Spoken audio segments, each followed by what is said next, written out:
Мен Тасболатов Жомарт Мұратәлиевич 2001 жылы Асфендияров атындағы Алматы медициналық университетін бітіріп, өзім еңбек жолымда 2009 жыл Атырау облыстық ауруханасында анестезиолог-реаниматолог маман болып бастадым.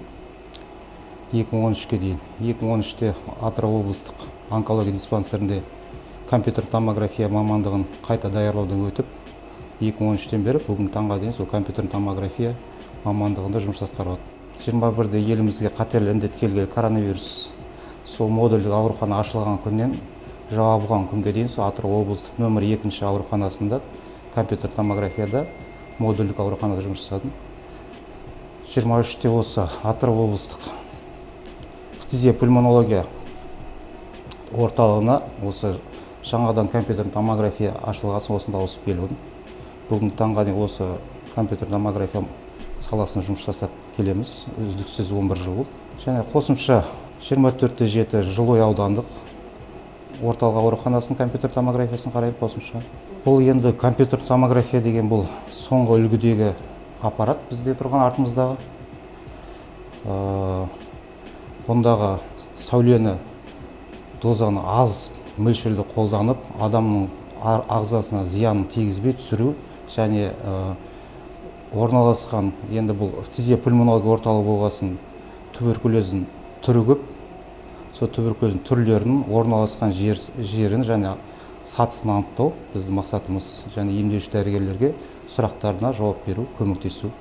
Туберкулезі ол бірінші учаскелік дәрігерге қаралады, науқастар флюорография, рентгенге түсіп, туберкулезге күмән туған жағдайда фтизиатрдың кеңесіне алуға келеді. Осында бізде ішкі фтизиатрлар өздерінің тесттері бар, жаңа қосымша зерттеу әдістемелері қолданып отырып компьютер томографияға жібереді.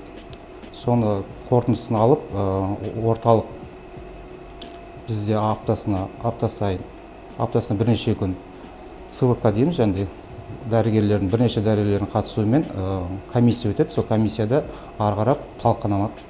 Сөйтіп орналасу және ауыр дәрежесі қай дәрежеде екені анықталып белгіленеді. Енді өздеріңізге белгілі бұл Атырау облысы, және Қазақстанда бірнеше облыстар бар. Жаңа туберкулездің ең жиі, бұрыннан көп кездесетін ол Атырау облыстардың біріне кіреді. Бізде облыста туберкулез өте жиі кездеседі, және ауыр дәрежеде де, орташа дәрежеде көп кездеседі. Енді болашақта фтизия-пульмонология орталығы қазір ремонт біткесін, бүкіл өкпенің ауруларын бәрі осында келеді деген ойдамыз. Бізде ерекшелігі бүкіл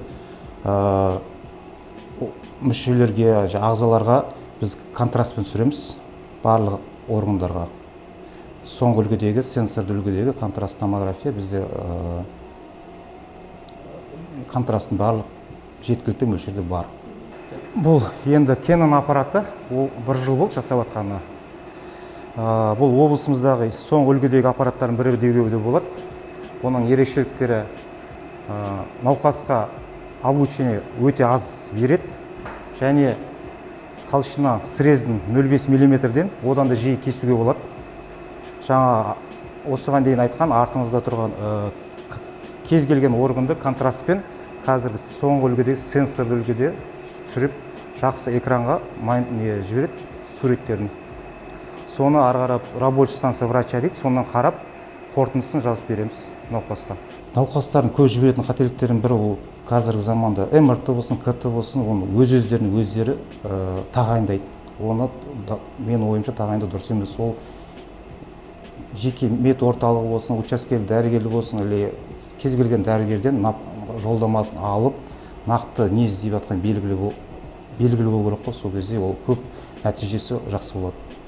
Жоспар мақсатымыз науқасқа ерте анықтау, кез келген ауру түрін ерте анықтап, науқасқа барынша максималды көмек көрсету, және сол ауруынан науқас жазылып кетсе, бізде қуанышты боламыз.